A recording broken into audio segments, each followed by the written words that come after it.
Sir నమస్కారం sir. నమస్తే. Sir Amaravati మహిళల పైన అనుచిత వ్యాఖ్యలు ఆ నేపథ్యంలోనే అటు కొమ్మినేని అండ్ కృష్ణంరాజు గారు ఇద్దరు కూడా అరెస్ట్ అవ్వడం చూసాం. అయితే కొమ్మినేనికి ఇప్పుడు బెయిల్ అయితే లభించింది. సుప్రీం కోర్ట్ బెయిల్ అయితే మంజూరు చేసింది. కాకపోతే కొన్ని కీలకమైన కామెంట్స్ చేసినట్టుగా తెలుస్తుంది. సో, ఈ మొత్తం కామెంట్స్ అందరికీ వర్తిస్తాయి. ఒక కొమ్మినేని గారికే కాకుండా అని కూడా చెప్తున్నారు. మరి ఎటువంటి కామెంట్స్ చేసింది? దీని పట్ల మనం ఏ విధంగా రియాక్ట్ అవ్వాలంటారు సార్? మీరేం చెప్తారు దీనికి నిన్న కొమ్మినేని శ్రీనివాసరావు సీనియర్ జర్నలిస్ట్ ఈ బెయిల్ మంజూరు చేస్తూ రిలీజ్ చేయమని సుప్రీంకోర్టు చెప్పింది. ఇది వెరీ వెరీ ఇంపార్టెంట్ తీర్పుగా మనం చెప్పుకోవచ్చు. ఎందుకంటే హిస్టారిక్ జడ్జిమెంట్స్ లో ఒకటిగా చెప్పుకోవచ్చు. ఎందుకంటే ఫ్రీడమ్ ఆఫ్ ద ప్రెస్ అనేది ఇండియా మొత్తంగా కూడా చాలా దారుణంగా జర్నలిస్ట్ వితౌట్ బోర్డర్స్ అనే సంస్థ ఎవరి year freedom of the press index ని తయారు చేస్తుంది. అది ఈ ఇయర్ 2025లో మొత్తం 150కి గాను 151కి పడిపోయిందన్నమాట. లాస్ట్ 159 ఉన్నింది మన ర్యాంకు. ఇప్పుడు 151కి పడిపోయింది. అంటే రోజు రోజుకి జర్నలిస్టుల మీద దాడులు కావచ్చు, అక్రమ కేసులు కావచ్చు, జైళ్ళల్లో బంధించడం కావచ్చు, చంపేయడం కావచ్చు, ఇలాగా జరుగుతుంది. సో ఈ నేపథ్యంలో సుప్రీంకోర్టు నిన్న ఇచ్చిన తీర్పు ఫ్రీడమ్ ఆఫ్ ద ప్రెస్ కి చాలా ఊరట, ముఖ్యంగా జర్నలిస్టులకి చాలా ఊరటగా చెప్పుకోవచ్చు. అయితే ఈ మనం ఆల్రెడీ దీని మీద నేను చెప్పాను. ఇది సాక్షి టెలివిజన్ ఛానల్లో లైవ్ విత్ కేఎస్ఆర్ అనే ఒక ప్రోగ్రాం ఉంది. కొమ్మినేని శ్రీనివాసరావుతో లైవ్ అనే ప్రోగ్రాం. ఆ ప్రోగ్రాంలో ఆంధ్రప్రదేశ్లో సెక్స్ వర్కర్ల పర్సంటేజ్ ఎంత ఉంది దేశంలో అని ఈ మధ్య రకరకాల సర్వేలు వచ్చాయి. అందులో ఒక సర్వేకి సంబంధించి రిపోర్టును టైమ్స్ ఆఫ్ ఇండియా ప్రకటించింది. దాన్ని చర్చిస్తున్నప్పుడు ఆ టైమ్స్ ఆఫ్ ఇండియా ప్రకటించిన రిపోర్టు ప్రకారం ఇండియాలోనే నెంబర్ 1 ప్లేస్లో సెక్స్ వర్కర్లు ఎక్కువగా ఉన్న రాష్ట్రం కర్ణాటక. అంటే టోటల్గా 15% వరకు సెక్స్ వర్కర్లు కర్ణాటకలో ఉంటే, రెండవ అతిపెద్ద సెక్స్ వర్కర్లు ఉన్న రాష్ట్రం ఆంధ్రప్రదేశ్ అని 12% వరకు ఉంది. అట్లాగే దేశంలో మైగ్రేటెడ్ సెక్స్, ఇదంతా కూడా నేను చెప్తున్నది ఫిమేల్ సెక్స్ గురించే. ఫిమేల్ సెక్స్ వర్కర్లు, మేల్ సెక్స్ వర్కర్ల గురించి రీసెర్చ్ లేదు. ఎందుకంటే వీళ్ళతో పోల్చినప్పుడు మేల్ సెక్స్ వర్కర్ ప్రొఫెషనల్గా పెద్దగా మన దేశంలో ఉండదు. సో దానికోసం ఇది ఫిమేల్ సెక్స్ వర్కర్ల గురించి. సో మైగ్రేటెడ్ అంటే ప్రతి రాష్ట్రంలో కూడా ఎక్కువ ఉన్నది ఆంధ్రప్రదేశ్ నుంచి అనేది రిపోర్ట్ చెప్తుంది. దాని మీద ఆ సర్వే రిపోర్ట్ మీద చర్చ జరిగింది. మామూలుగా అయితే ఇది ఈ సర్వే ప్రధానంగా ఎందుకు చేశారంటే ఉమెన్ హెల్త్ దృష్టిలో పెట్టుకొని, ముఖ్యంగా హెచ్ఐవి ప్రపంచంలోనే 3వ అతిపెద్ద హెచ్ఐవి దేశంగా మన ఇండియా ఉంది. అందుకని హెచ్ఐవి ఎక్కువగా సెక్స్ వర్కర్లకు వచ్చే అవకాశం ఉంది. ఈ సెక్స్ వర్కర్ల వల్ల మేల్ పర్సన్స్‌కి అంటే క్లయింట్లు ఎవరైతే వాళ్ళ దగ్గరికి వెళ్తారో వాళ్ళకి కూడా వచ్చే అవకాశం ఉంది. అట్లాగే వాళ్ళకేమన్నా పిల్లలు పుడితే పిల్లలకి ఉంది. సో దీన్ని ఎలా అరికట్టాలనే దానికి ఈ సర్వే ప్రధానంగా ఉద్దేశించబడింది. సో ఇది ఇంపార్టెంట్ సర్వే. దాని మీద చర్చ కూడా అవసరం. అయితే వీళ్ళేం చేశారంటే ముందు నుంచి కూడా సాక్షికి కావచ్చు, లేకపోతే వైసీపీకి కావచ్చు, అమరావతి అంటేనే పడదు. అమరావతిని దెబ్బతీసి అమరావతిని రాజధానిగా నాశనం చేయాలని జగన్ 5 ఏళ్ళు ట్రై చేశాడు. కానీ అతని వల్ల కాలేదు. 3 రాజధానుల పేరుతో అమరావతిని నిర్వీర్యం చేయాలని ట్రై చేశాడు. దానికి మూల్యం కూడా చెల్లించాడు. సో ఇప్పుడు కూడా ఏందంటే ఈ విషయాన్ని చర్చించకుండా అమరావతి దేవతల రాజధాని అంటున్నారు. కానీ అది వేశ్యల రాజధాని అని ఒక వెకిలిగా ఆయన జర్నలిస్ట్ వివిఆర్ కృష్ణరాజు కామెంట్ చేసినప్పుడు కొమ్మినేని దాన్ని గట్టిగా ఖండించాలి. మామూలుగా ఇలాంటి వ్యాఖ్యల్ని కొమ్మినేని ఖచ్చితంగా ఖండిస్తుంటారు. ఆయన ప్రోగ్రాంలో ఏమాత్రం డెరిగేటరీగా ఉన్నా ఆయన ఇమ్మీడియట్‌గా ఖండిస్తుంటారు జనరల్‌గా. కానీ ఈసారి మాత్రం ఆయన ఖండించకుండా సాఫ్ట్‌గా మీరు అలా అనకండి, మళ్ళీ మిమ్మల్ని ట్రోల్ చేస్తారు అని ఒక రకమైన నవ్వుతూ, అంటే ఒక రకంగా ఇండైరెక్ట్‌గా ఎంకరేజ్ చేస్తున్నట్టే మాట్లాడాడు. ఎందుకంటే ఆ తర్వాత కూడా దాన్ని ఎస్టాబ్లిష్ చేయడానికి తను చెప్పిన స్టేట్మెంట్‌ని ఎస్టాబ్లిష్ చేయడానికి కృష్ణంరాజు సీరియస్ గానే ట్రై చేశాడు. కొమ్మినేని గాని నిజంగానే ఆపి సరే ఆ విషయాల జోలికెళ్ళకండి. అలా అనడం తప్పు. ఒక ప్రాంతాన్ని అలా కించపరిచి ముఖ్యంగా మన ఆంధ్ర ప్రాంతాన్ని మనమే కించపరచడం కరెక్ట్ కాదు. మీరు దాని మీద డిస్కస్ చేయకండి. మీరు ఏదన్నా ఉంటే దీని ఆ రిపోర్ట్‌లో ఏముంది? దీని మీద గవర్నమెంట్ ఎలాంటి చర్యలు తీసుకోవాలి? ప్రజలు ఎలాగా బిహేవ్ చేయాలనేది మాట్లాడండి గాని అనుంటే బావుండేది. ఆయన కూడా ఆపేసుండేవాడు. కానీ అనలేదు కాబట్టి ఒక రకంగా ఇండైరెక్ట్‌గా ఎంకరేజ్ చేసినట్టే మనకందరికి కూడా అర్థమవుతుంది.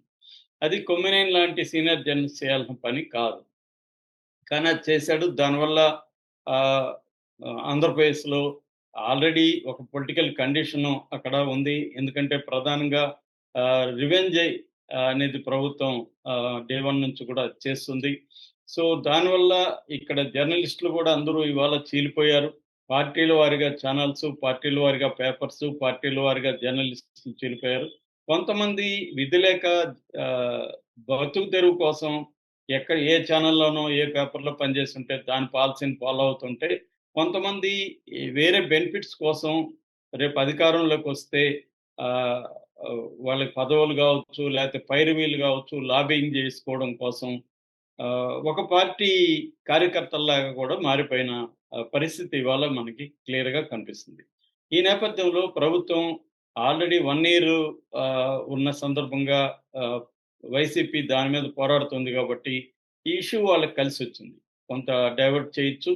At the same time YCP మీద గూడా కొంత చర్య తీసుకోవడానికి వాళ్ళకి కలిసొచ్చింది. అంటే బేసిక్ తప్పైతే ఖచ్చితంగా చా సాక్షి ఛానల్ లో జరిగింది. దాని తర్వాత ఆయన సాక్షి ఛానల్‌లు భారతిరెడ్డి ఈవెన్ జగన్ గూడా బాధ్యత తీసుకొని సారీ చెప్పుండాలి. అది వాళ్ళు చెప్పలేదు. దాంతో వ్యతిరేకత వచ్చింది. దాంతో గవర్నమెంట్ ఏం చేసిందంటే జనరల్‌గానే ఈ మధ్య ఏ రాష్ట్రంలో అయినా గూడా కేసులు పెట్టేటప్పుడు 7 ఏళ్ల కంటే పైన ఆహ్, శిక్షలు పడే కేసులు అరెస్ట్ చేయొద్దని పదే పదే కోర్టులు చెప్తున్నాయి కాబట్టి వీళ్ళేం చేస్తున్నారంటే అప్లికబుల్ కాని సెక్షన్‌లు అంటే బిఎన్ఎస్ 111 పెట్టారు మొన్నటి వరకు. 111 అంటే ఆర్గనైజ్డ్ క్రైమ్‌లో ఉన్న వ్యక్తి మీద పెడతారు. సో, అది పెట్టేసేవాళ్ళు అందరి మీద. అది కోర్టులు పెట్టొద్దని పదే పదే చెప్పడంతో ఇప్పుడు ఎస్సీ, ఎస్టీ పెట్టడం మొదలుపెట్టారు. ఎందుకంటే ఈ సెక్షన్‌లో అయితే 7 ఏళ్ల కంటే జైలు శిక్ష ఎక్కువ పడతది. అది రిగరస్ యాక్ట్ కాబట్టి. ఈయన మీద కూడా ఎస్సీ, ఎస్టీ పెట్టేశారు. అందుకోసమే వాళ్ళేం చేశారు తెలివిగా ఖమ్మంపాటి శిరీష్ అని ఒక దళిత మహిళ దగ్గర అంటే దళిత జేఏసీ ఆమె అమరావతి. ఆమె దగ్గర కంప్లెయింట్ ఇచ్చారు. నిజానికి వీళ్ళు దళిత మహిళలు వేశ్యా వృత్తిలో ఉన్నారనేది ఎక్కడా మాట్లాడలేదు. జనరల్‌గా మహిళల గురించి మాట్లాడారు. ఆయన మాట్లాడితే ఈయన నవ్వాడు. దాన్ని ఆపలేదు. సో, నిజానికి ఆయన మీద ఈ కేసు ఈ సెక్షన్ పెట్టడం కరెక్ట్ కాదనేది నేను గూడా చెప్పానప్పుడు చాలామంది చెప్పారు. అట్లాగే బిఎన్ఎస్ 356 బ్రాకెట్ 2 అనేది పెట్టారు. ఇదేందంటే డిఫమేషన్ కేసు. ఇంతకుముందు 499 ఐపీసీ ఉండేది. ఇవాళ అది బిఎన్ఎస్ 356 2 వచ్చింది. దాన్ని పెట్టారు. అంటే ఈయన అసలు వ్యాఖ్యలే చేయలేదు. ఈయన ఏ రకమైన డిఫమేషన్ వ్యాఖ్యలు కూడా కేఎస్ చేయలేదు. అయితే మంగళగిరి కోర్టు ఎస్సీ, ఎస్టీ పెట్టడాన్ని మాత్రం వ్యతిరేకించింది. డీఎస్పీకి, ఎస్పీకి నోటీసులు జారీ చేసింది. అయితే మిగతా సెక్షన్లకు కూడా వ్యతిరేకించకుండా కోర్టు ఏం చేసిందంటే ట్రయల్ కోర్టు ఇతనికి 14 రోజులు రిమాండ్ ఇచ్చేసింది. దాంతో వైసీపీ తరపున అంటే కొమ్మినేని తరపున సుప్రీం కోర్ట్‌లో బెయిల్ పిటిషన్ ఏశారు. ఆ bail petition Ponnavolu, Allanki Ramesh, Siddharth Dave senior supreme court advocate వీళ్ళ ముగ్గురు ఆర్గ్యూ చేశారు. ఇటు గవర్నమెంట్ తరపున నేను చాలా సార్లు చెప్తున్నాను చంద్రబాబు ఏం చేస్తున్నాడంటే ఆయనకు ముందు నుంచి కూడా ఈ అలవాటు ఉంది. చిన్న కేసుల్లో కూడా పెద్ద లాయర్‌లని ఆయన రంగంలోకి దించుతాడు. అలాగా ఇందులో కూడా సీనియర్ సుప్రీం కోర్టు అంటే టాప్ 10లో ఉండే ఇద్దరు అడ్వకేట్‌లని సిద్ధార్థ లూత్రా ఆయన ఒక రకంగా ఆస్థాన అడ్వకేట్. చంద్రబాబు పర్సనల్ గాను చంద్రబాబు కావచ్చు, రామోజీరావుకి కావచ్చు, సునీతకి కావచ్చు ఇలాంటి వాళ్ళకి అందరికి కూడా ఆయనే అడ్వకేట్. దాంతో పాటు గవర్నమెంట్ వచ్చినాక కూడా ప్రతి గవర్నమెంట్ చిన్న ముందస్తు బెయిల్‌కి కూడా ఆయన అడ్వకేట్‌గా ఉంటున్నారు. దాంతో పాటు ముకుల్ రోహత్గి ఆయన కూడా రంగంలోకి దించారు. So, Mukul Rohatgi and Siddharth Luthra state government, Andhra Pradesh state government పైన ఆర్గ్యూ చేశారు. సో, ఇక్కడ ప్రధానంగా ఏం జరిగిందంటే, వీళ్ళ ఆర్గ్యుమెంట్ ఏందంటే, ఎవరు గవర్నమెంట్ తరపున అడ్వకేట్ల ఆర్గ్యుమెంట్ ఏందంటే, ఈయన ఆయన కృష్ణరాజు కామెంట్లు చేస్తుంటే దీన్ని అబెట్టింగ్ అంటారు. అంటే దాన్ని మరింత ఆహ్, అగ్నికి ఆజ్యం పోయడం, మరింత పెంచేదానికి ట్రై చేశాడు. తర్వాత గ గోడింగ్, గోడింగ్ అంటే దాన్ని ఇంకా పంపు కొట్టడం. తర్వాత లాఫింగ్, నవ్వుతా ఉన్నాడు అనేది ప్రధానంగా చెప్పారు.